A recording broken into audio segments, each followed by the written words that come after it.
그리도의 평강이 여러분 마음을 조장하게 하시기 바랍니다. 차별이 없는 복음은 차별이 없는 진노를 이야기하는 거예요. 그러므로 우리는 항상 말씀대로 하나님을 더 신뢰하고 그저 말씀대로 순종하면서 가는 수밖에 없다는 것입니다. 1장은 이렇게 보면 불신의 죄, 하나님을 마음에 두기를 싫어하면 이런 일들이 죄가 되지 않는다. 수근수근하거나 그저 마음속에 앞에 보면 추악하고 불의를 행하고 탐욕, 이렇게 욕심을 내거나 이런 것이 죄가 되지 않아요. 왜냐하면 다른 사람들에게 굳이 외적으로 피해를 주는 게 아니기 때문에 그래요. 그런데 하나님을 믿으면 이게 죄가 되는 거예요.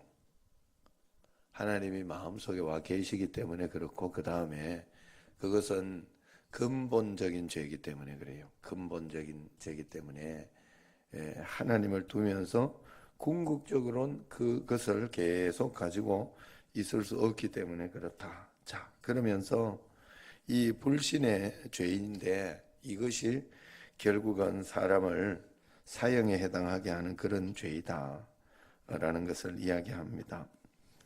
그런데 오늘 말씀에서 2장에서는 더 중요한 것이 있습니다. 그것이 뭐냐면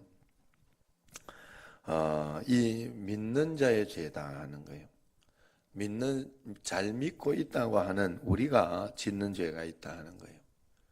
그게 뭐냐? 바로 남을 판단하는 죄입니다. 이것은 신자들이 그냥 쉽게 짓는 그런 죄들이다 하는 거예요. 말씀을 듣고 하나님을 경험한 자들이 짓는 남을 판단하는 죄. 믿는 자가 왜 남을 판단하느냐? 자기가 잘 믿고 있다고 생각하니까 남을 판단하는 거예요. 이것은 굉장한 죄입니다. 이것이 굉장히 교만한 거죠. 성경에서 죄 중에 가장 큰 죄 중에 하나가 교만의 죄예요. 내가 하나님 자리를 차지하는 거예요. 하나님 자리에 내가 앉아 있는 거예요. 우리가 믿지 못하고 불신하는 것이 바로 하나님의 자리에 내가 들어가는 거거든요. 내가 생각하는 대로 다 된다고 그게 정답은 아니거든요.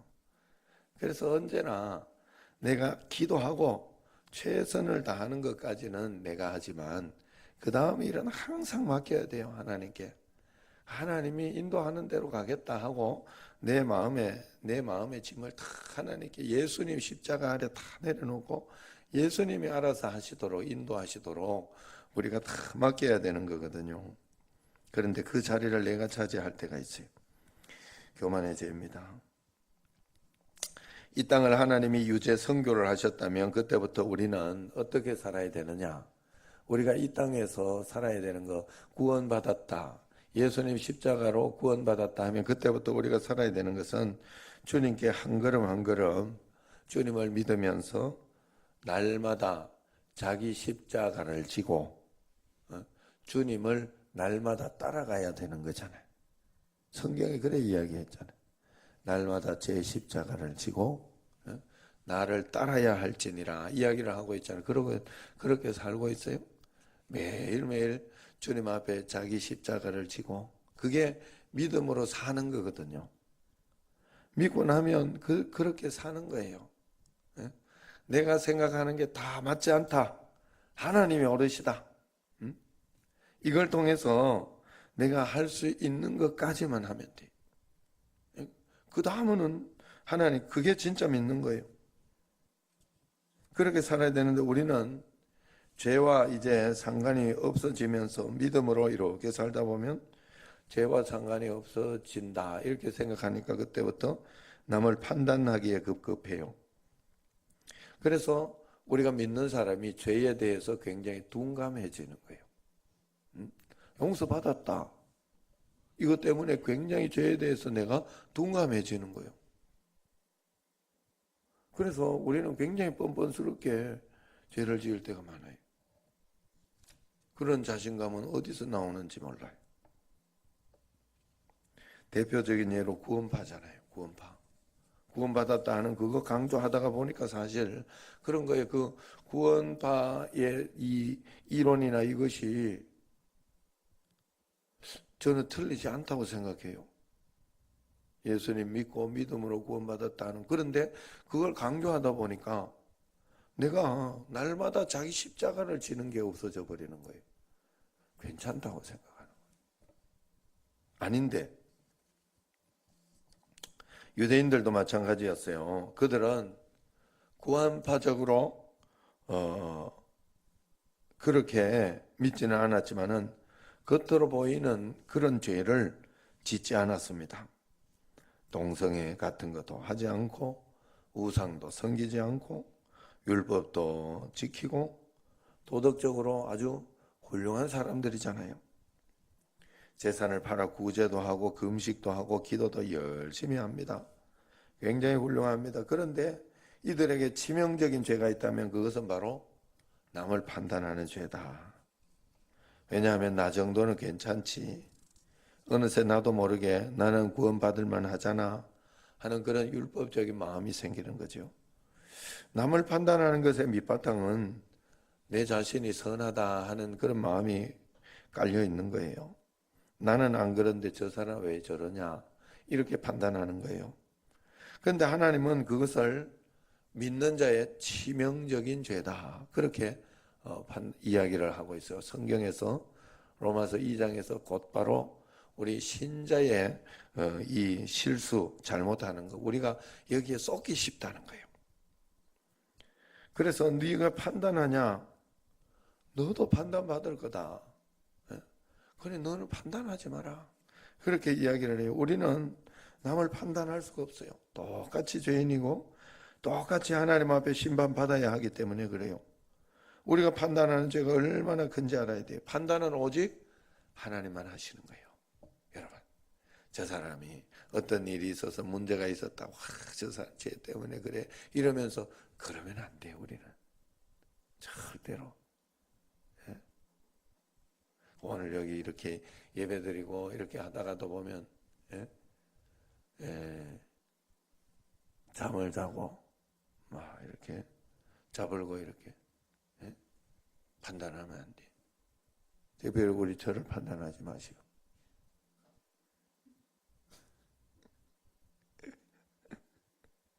자, 알았어요?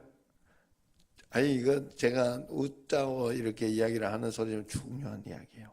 여러분 왜냐하면 우리는 거기까지 가면 안 돼요. 그냥 거기는 거기대로 두세요. 그 사람은 하나님이 판단하실 거예요. 그리고 내가 할 수 있는 것까지만 하면 돼. 이제 그렇다고 해서 제가 이렇게 여기 앞에 있다가 제가 있다가 상영이가 너무 잔다. 제가 이렇게 여기 있다가 체린이하고 기준이가 너무 잔다 이러면 저 정도는 괜찮지 이러면서 이렇게 제가 이렇게 하나님 앞에 생각해보고 그렇게 판단해서 그러지 마라 그러라 이런 것은 할 수 있어요. 왜냐하면 죄 권리가 거기까지인데 왜냐하면 가르쳐야 되기 때문에 지금 자기 그것을 아는 거죠. 그렇다고 해서 이 판단하지 마라 이런다고 해서 그것까지 하지 마라 이런 소리는 아니. 사장이 자기 직원을 어떻게 하는 그것까지 하지 마라 뭐 이런 건 아니에요. 그런데 우리가 하나님 앞에서 이 영적인 어떤 그런 것들 이런 것에 있어서는 내가 그렇다고 내가 이렇게 좀 자본다 이렇게 한다고 저주 받고 막 이런다고 내 속으로 죄를 짓고 그러면 안 돼. 하나님 앞에 맡기고 그럴 때일수록 더 기도하고 하나님 의지하면서 그러면서 이렇게 가는 수밖에 없어요. 반드시 그래야 돼요. 마치 똑같이 죄수복을 입고 법정에 선 사람들이 저 사람이 더 나쁘고 어떻고 저떻고 하면서 자기가 판사처럼 하는 것은 굉장히 어리석은 일이지요. 나도 어찌 될지 모르는 판에 말이죠. 응? 쉽게 말해서 노태우 예전에 전두환 일 같이 출두한 적이 있어요. 그런데 자기가 앞에서 판사는 저기 앞에 있는데 우리가 옆에 있다가 이 사람이 더 나쁘지 않냐 막 이러면서 그러고 서로 정죄하고 있다면 얼마나 웃기는 일이겠어요. 자기 거 변호하기도 급급한데 사실은. 자, 우리는 언제나 이 땅에서 50보 100보입니다. 그렇기 때문에 내가 그렇게 판단한다고 하나님이 그렇게 판단해 주지 않습니다. 그래서 언제나 하나님 앞에서 내 자신을 돌아보며 내 죄과를 처리하고 하나님 앞에 살아가는 것. 그래서 우리는 언제나 판단하려면 꼭 이렇게 판단해야 돼요. 여러분들이 판단을 할 수 있어요. 판단할 수 있는 사람이라는 게 판단도 하면서 사는 거 아니에요. 어떻게 판단해야 되느냐. 결국은 한 가지 사랑의 판단을 해야 돼요. 사랑의 판단. 언제나 나는 막 저 사람은 틀리다. 저 사람은 나쁘다. 막 이렇게 하는 것이 아니라 그런 기준이나 이런 것은 성경을 통해서 가지고 있으면 되는 것이고 사랑의 판단을 해야 돼요. 그래야 올바른 판단이 됩니다. 정죄의 판단은 죄 없으신 하나님만 할 수 있어요. 우리가 사랑으로 누군가를 판단한다면 우리는 그 사람의 아픔에 공감하게 되는 거예요. 공감하게 되는 거예요. 쉽게 말해서 간음의 죄에 빠진 사람을 보면 내가 직접 죄 외도를 하지 않았지만 나도 유혹이 있다. 나도 당신하고 똑같다. 나도 상황과 환경이 오면 어떨지 모르겠다. 그러나 그 죄는 반드시 끊어야 된다. 우리 같이 기도하자 하는 그런 마음으로 함께 기도하고 보이지 않는 곳에서 우리가 기도해주고 그런 것이 진심이 될 것이다 하는 거예요. 말로만 하는 것이 아니라 그 사람의 삶에 깊이 들어가 함께 문제를 해결하도록 돕는 것이 사랑으로 하는 판단이에요. 우리가 남 욕하면서 나도 모르게 그 죄를 지을 때가 너무나 많죠. 이것이 우리 인간의 한계예요. 인간은 그 누구도 자신할 수 없어요. 그러므로 기도하고 나서 찬양하듯이 기도하고 주님 앞에 주여 나를 불쌍히 여기소서 불쌍히 여기소서 그리스도여 나를 불쌍히 여기소서 우리가 그걸 성령으로 그렇게 한 것처럼 우리가 그런 자세로 주님 앞에 서야 돼요. 믿는 자는 반드시 그렇게 서요. 그게 내 자신을 굉장히 지키는 길입니다. 이런 이야기가 있어요. 어느 성공한 기업가가 이런 이야기를 했어요. 나는 어렸을 때 매우 이기적이고 욕심 많은 아이였습니다. 시간이 지날수록 친구들이 하나 둘 곁에서 떠나고 외톨이가 되었는데 나는 그때 그게 나의 잘못이 아니고 다른 사람이 틀려서 그래졌다고 생각을 했습니다. 어느 날 아버지가 국수 2그릇을 삶아 오셨습니다. 한 그릇은 계란이 하나 얹어져 있고 다른 것은 계란이 없었습니다. 계란이 매우 귀한 시절이었다고 해요. 아버지께서 고르거라. 나는 당연히 계란이 있는 그릇을 골랐으나 거의 다 먹어갈 때쯤 아버지 그릇에는 국수 밑에 2개의 계란이 숨어 있었습니다. 화가 나서 후회하는 나에게 아버지는 웃으면서 이렇게 이야기했습니다. 아들아, 눈에 보이는 것이 다가 아니다. 남을 쉽게 이기려 하면 오히려 네가 지는 법이다. 다음날 아버지는 국수 2그릇을 식탁 위에 올려놓고 저를 불렀습니다. 한 그릇에는 계란이 있고 한 그릇에는 없었습니다. 고르거라. 이번엔 당연히 계란이 없는 것을 골랐는데 아무리 국수 밑을 뒤져봐도 계란이 한 개도 없는 겁니다. 아버지는 웃으면서 또 이렇게 말씀하셨습니다. 아들아, 너무 경험에 의존하지 마라. 삶이 너를 속일 것이다. 그럴 땐 화를 내거나 실망하지 말고 그것을 교훈으로 삼거라. 또 다음 날 아버지는 국수 2그릇 중 하나를 골라라고 하셨습니다. 이번엔 제가 이렇게 대답했습니다. 아버지는 가장으로서 가족을 위해 희생을 해오셨으니 아버지께서 계란이 있는 국수를 드시는 게 당연합니다. 저는 없는 국수를 먹겠습니다. 그리고 그렇게 했습니다. 이번에도 제 국수에는 계란이 없을 거라 생각했는데 제 국수 밑에는 계란이 2개나 들어있었습니다. 아버지가 웃으시며 이렇게 말씀했습니다. 사랑하는 아들아, 남에게 베풀어라. 그러면 그보다 더 좋은 일이 너에게 되돌아온다는 것을 잊지 말아라. 저는 아버지가 주신 이 세 가지 교훈을 명심하며 살아왔고 솔직히 고백하건대 제가 지금 성공했다면 이 교훈의 덕택이라 생각합니다. 얼마나 훌륭해요. 내가 보는 것이 다가 아닌 그런 교훈을 주는 거죠. 언제나 우리는 하나님의 말씀 앞에 서야 돼요. 하나님이 내게 허락하신 것이 옳습니다. 그렇게 믿음으로 우리가 1.1획도 내가 남기지 않고 적극적으로 믿음으로 나아갈 때 우리의 삶은 올바른 삶으로 계속해서 이어질 수 있는 거예요. 그래서 하나님께 맡기고 기도하고 주님 앞에 자꾸 기도하는 거예요. 그러니까 하나님 앞에 그렇게 살아가야 된다.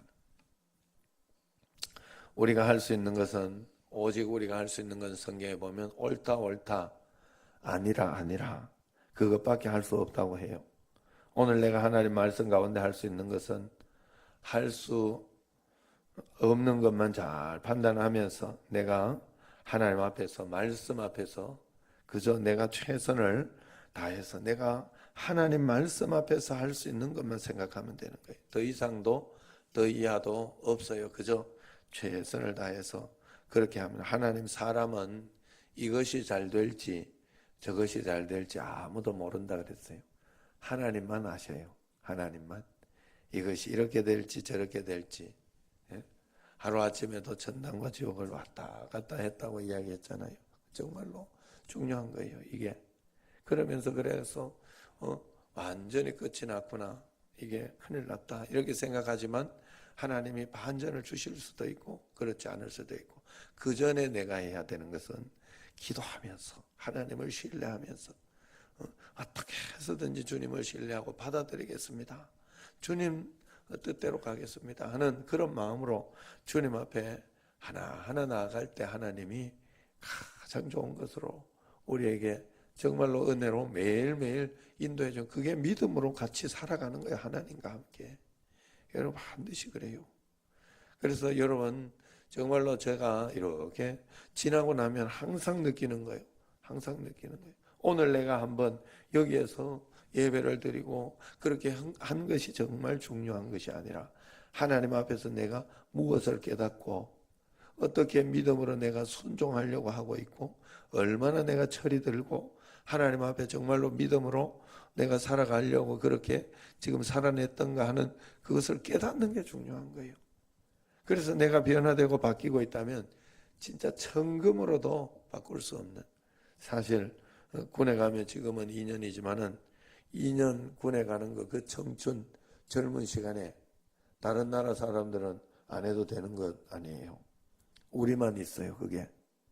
그런데 그걸 가지고 다들 나쁘다고 그렇게 생각하지 않아요. 왜 그럴까? 뭐 일단 나라를 위해서 한다고 생각하기 때문에 그 가치가 있으니까 일단 그런 거예요. 근데 그거 말고도 그렇게 하고도 우리가 왜 그렇게 하지 않느냐 하면 거기에 갔다 오면서 그 젊을 때 갔다 오면서 사람들이 대부분 보면 철이 들어서 오는 거예요. 옛날에는 철 없이 살다가 그 다음에 그 2년 3년의 투자가 철이 들어서 다 이렇게 자기들이 이 쫄병도 돼보다가 고참도 돼보면서 많이 배우는 거예요. 그게 굉장히 귀한 거예요. 사실은 우리가 믿음으로 살아가면서 이 땅에서 내가 경험하는 모든 경험치들 그런 것들이 하나님이 우리에게 더 큰 복을 주시고 더 복되게 인도하시려고 주시는 줄로 꼭 믿으시기를 바랍니다. 기도하겠습니다.